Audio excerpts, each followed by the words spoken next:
안녕하세요. 리뷰하는 안피디입니다. 네, 오늘부터 다양한 제품들을 여러분과 함께 살펴볼 예정인데요. 오늘 처음 가지고 나온 제품은 레노버 노트북입니다. 왜 레노버 노트북부터 살펴보느냐 하면 저희 순서는 없습니다. 정해진 건 없고요. 그래서 제품에 먼저 집중을 해보겠습니다. 그래서 레노버 노트북 중에서도 레노버 그레이북을 가지고 나왔습니다. 그레이북입니다. 자, 정확한 모델명은 아이디어 패드 720S 13입니다. 13이라는 거는 13인치형 노트북을 뜻하고요.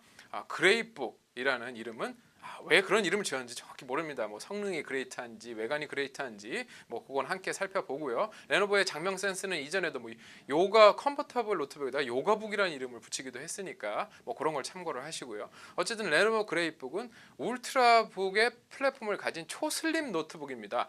울트라북 시리즈라는 것은 굉장히 얇고 가볍게 나왔다라는 거고요. 그래서 실제 제품의 무게가 한 1.1kg 정도고 두께도 13mm 정도밖에 되지 않습니다. 정말 가볍고 얇습니다. 그래서 휴대성이 강조되어 있는데 뭐 근데 한국 소비자들이라면 되게 익숙한 수치죠. 왜? LG 그램이 있으니까. LG 그램. 그런 식으로 따져보면 대단한 노트북이에요. 네, 그렇지만 오늘은 레노버 그레이북 살펴볼 거니까요. 어쨌든 이 제품은 외관 자체가 굉장히 예쁘고 간결하고 심플하고 세련됩니다. 왜 이렇게 미사여구를 많이 붙이느냐? 실제로 그렇습니다. 그래서 알루미늄 소재로 되어 있고 가공도 정말 잘 되어 있습니다. 그래서 이게 대단히 잘 만들었다. 너무나 예쁘다. 네, 그리고 이제 외관에 먼저 눈에 띄는 게 이제 단자 부분인데요.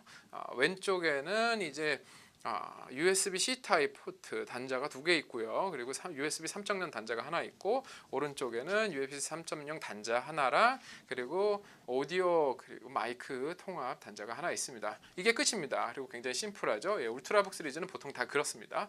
네, 그리고 이제 열어보도록 하겠습니다. 이제 화면을 열어보면 이 제품은 화면도 실은 굉장히 좋은 제품이에요. 베젤이 양측면이 5mm밖에 되지 않습니다. 굉장히 얇죠. 그래서 13.3인치라고 해서 인치수가 정확히 나와 있는데 그래서 화면 몰입도가 굉장히 좋은 모델이고 IPS 패널을 사용했습니다.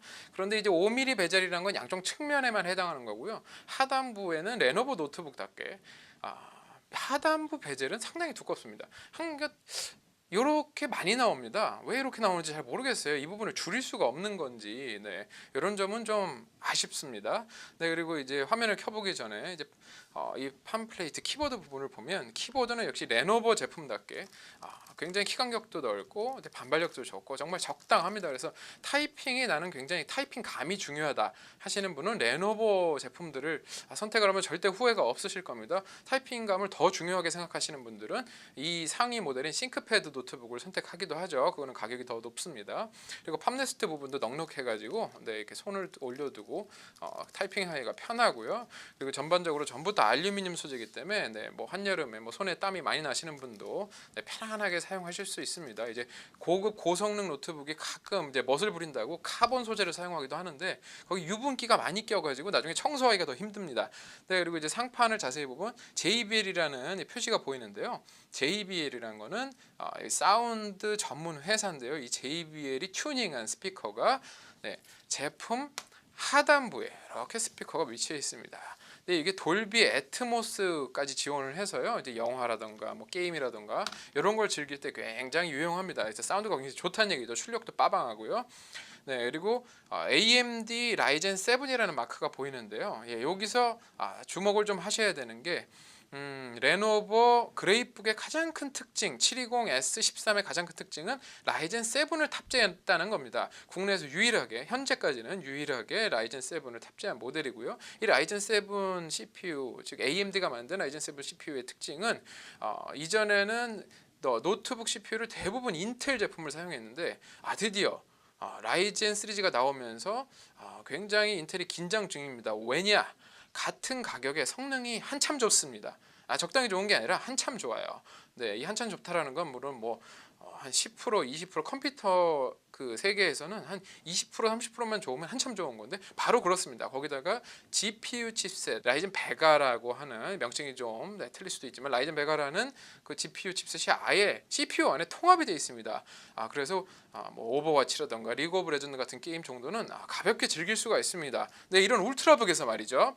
네, 그리고 이제 NVMe 2.2 또 모델명이 너무 어려워요. 어쨌든 고성능 SSD를 탑재하고 있어서 부팅 속도도 굉장히 빠릅니다. 그리고 팜레스트 부분에서 한번 한 개 더 살펴봐야 될 것이 여기 보면 지문 인식 센서가 있습니다. 이제 오른쪽에 지문 인식 센서가 있어서 울트라북 시리즈 중에서 이제 보안 성능까지 고급스러운 보안 성능까지 지원한다라는 점. 그래서 윈도우 10에서 윈도우 모바일 생체 인식을 얼굴 인식도 지원하고요. 이제 화면 상단에 웹캠이 있기 때문에 얼굴 인식도 지원하고 지문 인식도 지원합니다. 그러니까 굉장히 어떤 그 기업 수준의 보안성까지 지원을 하는 거죠. 네. 일단은 뭐 겉모습은 여기까지 먼저 보고요. 키보드 상단 우측에 전원 버튼이 있습니다. 네, 전원 버튼을 누르자마자 1초, 2초, 3초, 4초, 5초 한 5초 정도 지났는데 로그인 화면이 나옵니다. 지문 센서를 통해서 로그인이 가능하고요. 그리고 이제 지문 센서가 입력이 안 될 경우에는 또 미리 설정해 놓은 암호를 입력해서도 로그인이 가능합니다. 그래서 로그인이 현재 해서 들어왔는데 화면이 이제 FHD 해상도의 IPS 패널이라서 이렇게 보나 이렇게 보나 위에서 보나 아래에서 보나 시야각이 훌륭합니다. 뭐 공식적으로는 178도의 시야각이라고 하죠. 그래서 화면이 굉장히 깨끗하고 색감도 진하고 풍부합니다. 그래서 뭐 그러니까 사진 작업이나 영상 작업할 때도 크게 무리가 없어 보입니다. 그래서 화면도 굉장히 밝아요. 근데 이렇게 밝은 화면에다가 또 이제 성능도 고성능인데 배터리가 또 좋은 편입니다. 배터리가 자그마치 9시간. 이제 공식 스펙상으로는 뭐 이제 물론 화면 밝기를 좀 낮추고 사용하기에 따라서 뭐 7시간, 8시간까지 떨어지긴 하겠지만 어쨌든 기본적으로는 뭐 6시간, 7시간 이상 사용할 수 있다라는 거죠. 그러면 외부에서 하루 종일 사용하기에 별 문제가 없다라는 겁니다. 그러면 이렇게 장점만 가득하냐 하면 꼭 그런 건 아닙니다. 왜냐하면 한 두 가지 정도가 아쉬운데요. 이게 그 쿨링을 위해서 저소음 팬이 이 제품 키보드 요 아래쪽에 양쪽에 듀얼 그 쿨링 팬이 장착이 되어 있는데 제품이 좀 고성능을 요구할 때 스로틀링 즉 휘잉 하고 돌아가는 소리가 좀 나는 편입니다. 그거는 좀 부분이 조금 아쉽고요. 요새 울트라북 치고는. 그리고 다른 한 가지 부분에서 한 가지 더 지적하자면 메모리가 기본적으로 4GB 아니면 8GB 두 가지 옵션밖에 존재하지 않습니다. 왜? 울트라북 플랫폼에서는 추가로 더 장착하거나 빼거나 하는 부분이 그러니까 커스터마이징이 불가능합니다. 애초에 살 때 옵션을 설정해야 돼요. 이게 라이젠 7이라는 AMD 고성능 CPU를 사용하는데 메모리가 그 16기가 정도까지는 좀 필요하거든요. 고성능을 전부 다 이용을 하려면. 그래서 그런 부분에서 차후에는 좀 개선이 필요하지 않나 싶고요. 실은 뭐 흠을 잡을래도 그 정도입니다. 그래서 이 제품의 가격이 얼마인지 또 가장 또 중요한 부분이죠. 이 제품의 가격은 104만 원대입니다. 104만 원대. 100만 원대 언더까지는 아니고 그래도 100만 원은 넘겼네요. 어쨌든 라이젠 7이라는 CPU, 즉 인텔 8세대 제품의 데스크탑 CPU하고 맞먹는 성능을 제공하는데도 불구하고 100만 원대라는 점. 그리고 알루미늄 소재의 IPS 패널까지 사용하고 지문 인식 센서까지 지원하는데 104만 원밖에 되지가 않습니다. 그래서 제 직업상 뭐 삼성 노트북을 사는 게 좋냐, LG 노트북을 사는 게 좋냐, 뭐 이런저런 노트북 추천들이 많이 들어오는데요. 그런데 여기다 추가로 꼭 뭐 그렇더라도 성능은 좀 좋았으면 좋겠고, 화면도 좋았으면 좋겠고, 음질도 좋았으면 좋겠고 이런 옵션들이 반드시 따라 붙습니다.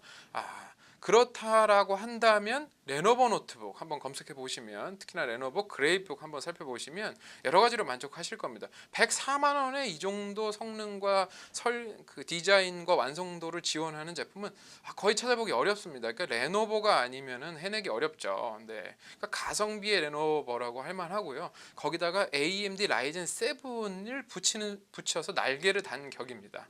이게 제가 너무 칭찬하는 것처럼 보이지만 뭐 사실이 그렇습니다. 이렇게 싼데 이렇게 고성능, 세상에 알루미늄 재질을 사용했고요. 이런 제품 찾기가 생각보다 어려운데 너무나 잘 만들었습니다. 레노버란 브랜드 다시 봐야 되겠습니다. 오늘은 여기까지입니다.